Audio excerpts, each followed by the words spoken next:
Students, good morning. இப்போ நம்ம பார்க்க போகிற டாபிக் டிஸ்டன்ஸ் அண்ட் டிஸ்பிளேஸ்மெண்ட். இந்த டிஸ்டன்ஸ் அண்ட் டிஸ்பிளேஸ்மெண்ட் அப்படிங்கிறது ரெண்டும் ஒன்றா இல்லை வேறு வேறையா அப்படின்னு பார்த்தோம்னா ஆல்மோஸ்ட் சேம் தான். வெறும் மேக்னிடியூடோட மட்டும் சொன்னோம்னா அது டிஸ்டன்ஸ், மேக்னிடியூடோடு சேர்த்து டைரக்ஷன் சொன்னோம்னா அது டிஸ்பிளேஸ்மெண்ட். இதில் டிஸ்டன்ஸ் அப்படிங்கிறது ஸ்கேலார் குவான்டிட்டி, டிஸ்பிளேஸ்மெண்ட்ங்கிறது வெக்டார் குவான்டிட்டி. அதை எப்படி நம்ம ரெப்ரசன்ட் பண்ண போகிறோம் அப்படின்னாக்கா, இப்போ பாருங்கள், distance is the actual path length travelled by an object. ஒரு பாத் இருக்குது, அந்த பாதையில் நாம் எவ்வளோ தூரம் கடந்திருக்கிறோம், ட்ராவல் பண்ணியிருக்கிறோம் அப்படிங்கிறத சொல்கிறது தான் டிஸ்டன்ஸ். அப்படி இல்லைன்னா ரெண்டு பாயிண்ட்டுக்கு இடைப்பட்ட தொலைவு, அது எப்படி வேணாலும் இருக்கலாம். ஃபார் எக்ஸாம்பிள், இப்போ நம்ம ஸ்கூல் இருக்குது, ஸ்கூல்லேருந்து நம்ம பஸ் ஸ்டாண்டுக்கு போகிறோம். அதுக்கு நேராக நம்ம மெயின் ரோடு வழியாகவும் வரலாம், இல்லை அந்த பக்கம் வயல் வழியாக வந்து கொஞ்சம் சுற்றிக்கிட்டும் வரலாம். அப்போ நிறைய வழிகள் நம்ம ஏற்படுத்திக்க முடியும். ஆனால் அந்த இலக்கு அந்த பாயிண்ட்லேருந்து இந்த பாயிண்ட்டுக்கு வர்றது தான். அதனால் டிஸ்டன்ஸ் அப்படிங்கிறது நம்ம எடுத்துக்கிற பாதையோட நீளம். ஆனால் டிஸ்பிளேஸ்மெண்ட் அப்படிங்கிறது எப்படின்னு கேட்டிங்கன்னா, இப்போ அந்த ஸ்கூல்லேருந்து நம்ம பஸ் ஸ்டாண்டு வரோம்னா அதில் இருக்கக்கூடிய shortest root, it is a shortest distance between the two position of the object, and also we have to mention the direction, and its direction is from the initial to final position. அப்போ இதில் direction நம்ம mention பண்ணணும். இப்போ பாருங்கள், ஒரு diagram கொடுத்துருக்காங்களா, இது வந்து ஸ்டார்டிங் பாயிண்ட், இது எண்டு. இப்போ நம்ம ஸ்கூலு, இது பஸ் ஸ்டாப். இப்போ ஒருத்தர் என்ன பண்ணுறாரு, இந்த பக்கம் இங்கேயோ சுற்றிட்டு அப்படியே வந்து திரும்ப இங்கே வரார். இது வந்து டிஸ்டன்ஸில் கணக்கில் வரும், எவ்வளோ தூரம் சுற்றி வந்திருக்காரு அவ்வளோதான். ஆனால் டிஸ்பிளேஸ்மெண்ட்டுன்னு எடுத்துக்கும்போது இது கணக்கில் வராது. என்ன சொல்லிருக்கோம், நம்ம இங்கே ஒரு பாதை இருக்குது பாருங்கள், it is a shortest distance between the two position of the object, and also we have to mention the direction. Okay, அப்போ இதுதான் நம்ம டிஸ்பிளேஸ்மெண்ட் அப்படின்னு சொல்கிறோம்.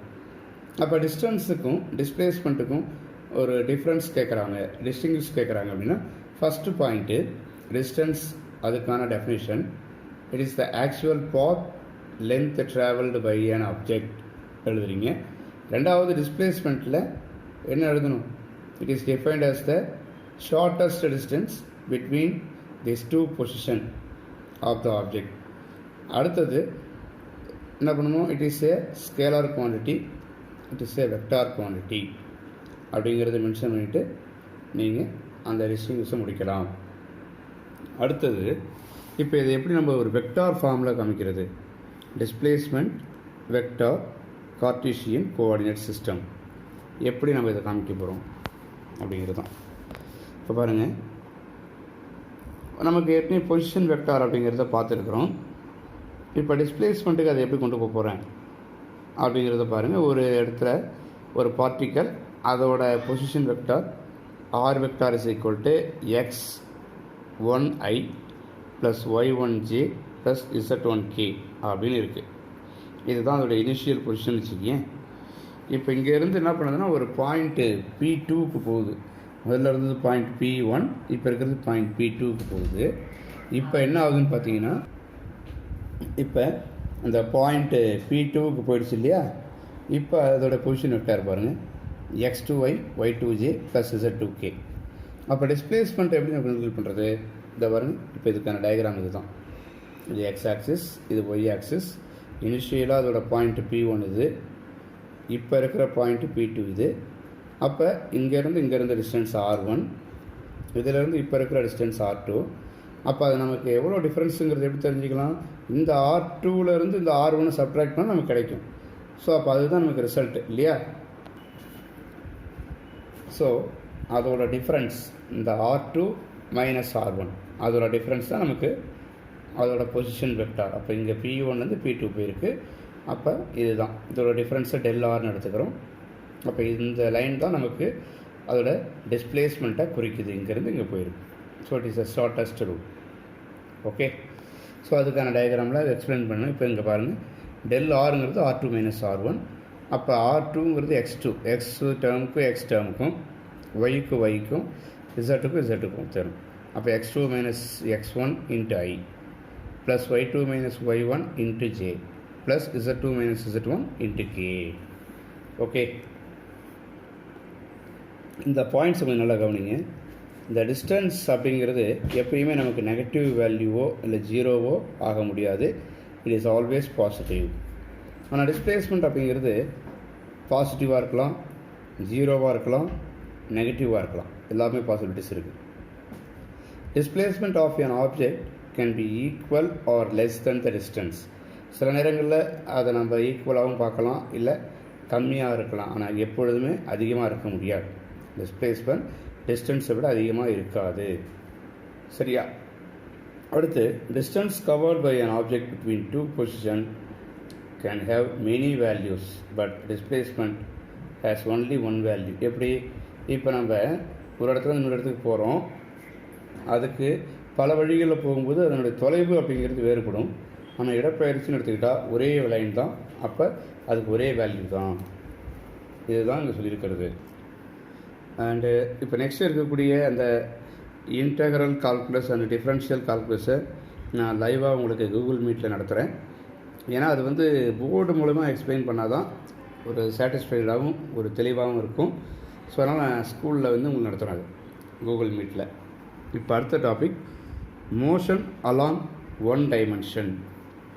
அதில் first topic average velocity. Average வெலாசிட்டினா என்ன சார்? நமக்கு ஏற்கனவே தெரியும் ஆவரேஜுங்கிறது என்னென்னு. இப்போ இங்கே என்ன சொல்கிறாங்கன்னு பார்ப்போம். ஒரு பார்ட்டிக்கல் இருக்குது, அது ஒன் டைமென்ஷனில் மூவ் ஆகிறதா வச்சுக்கோமே. அதாவது எக்ஸாம்பிளுக்கு ஒரு எக்ஸ் டைரெக்ஷனில் போகுது. அப்போ அதோட ஆவரேஜ் வெலாசிட்டிங்கிறது என்ன சொல்கிறாங்க பாருங்கள், del x by del t. டெல்லுனாக்கா அதில் change in the displacement, del டினா change in the time.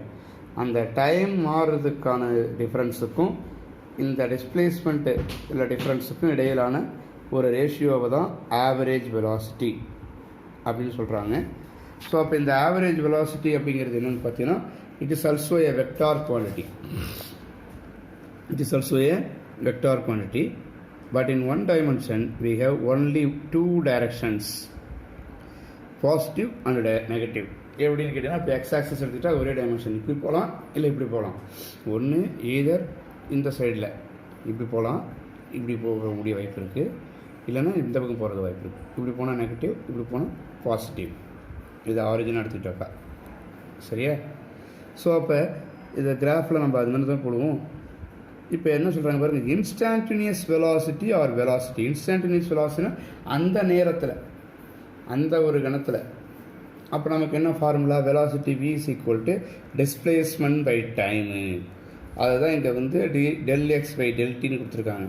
Del x by del t, எக்ஸுங்கிறது டிஸ்பிளேஸ்மெண்ட்டு, டிங்கிறது டைமு. அதை இன்னும் கொஞ்சம் மாற்றி டிஎக்ஸ் பை டிடி அப்படின்னு சொல்லலாம். ஸோ அப்போ வெலாசிட்டி அப்படிங்கிறது என்னென்னு கேட்டிங்கன்னா, v is equal to dx by dt. Del எக்ஸுங்கிறதுக்கு பதிலாக நம்ம dxன்னு சொல்லலாம், டெல் டிங்கிறது dt. அதாவது டிடினா ஸ்மால் அமௌண்ட் ஆஃப் டைமு, டிஎக்ஸுங்கிறது ஸ்மால் அமௌண்ட் ஆஃப் டிஸ்பிளேஸ்மெண்ட். ஏன்னா சேஞ்ச் தானே, அப்போ அந்த வேல்யூ ஸ்மாலாக இருக்குது அப்படின்னு நம்ம எடுத்துக்கலாம். அப்போ நமக்கு எப்படி எழுதலாம் பாருங்கள், v is equal to dx by dt. அப்பா இப்போ எனக்கு dx மட்டும் வேணும்னா இங்கே டிவைடில் இருக்கிற dt என்னாகும், இங்கே போய் மல்டிபிள் ஆகும். அப்போ v இன்ட்டு dt அப்படின்னு ஆயிரும். இப்போ இதை என்ன பண்ண போகிறேன், நான் இன்டகிரேட் பண்ணுறேன் இந்த டேர்மை dxஸு. இதை இன்டகிரேட் பண்ணுறதுக்கான சிம்பிள் இது தான், ஒரு எஃப் மாதிரி இருக்கும். இந்த dx அப்படிங்கிறத இன்டகிரேட் பண்ணால் எனக்கு x கிடைக்கும்பா, dtயை இன்டகிரேட் பண்ணால் t கிடைக்கும். சரியா? இப்போ இதில் லிமிட் அப்ளை பண்ணியிருக்காங்க. எங்கேருந்து எங்கே போகுது, x1லேருந்து x2 போகுது. அதுக்கான டைம் t1லேருந்து t2 எடுத்துக்குது. அப்போ நம்ம இன்டகிரேட் பண்ணும் பொழுது அதோடய வேல்யூஸ் நமக்கு கிடைக்கும். சரிதானா? நம்ம ஏற்கனவே அந்த இன்டகிரேஷன் பார்ட்டில் சொல்லியிருப்பாங்க, அதை நம்ம வந்து லைவாக நடத்துவோம். அப்போ அதை நீங்கள் ஈஸியாக புரிஞ்சுக்கலாம். சரியா?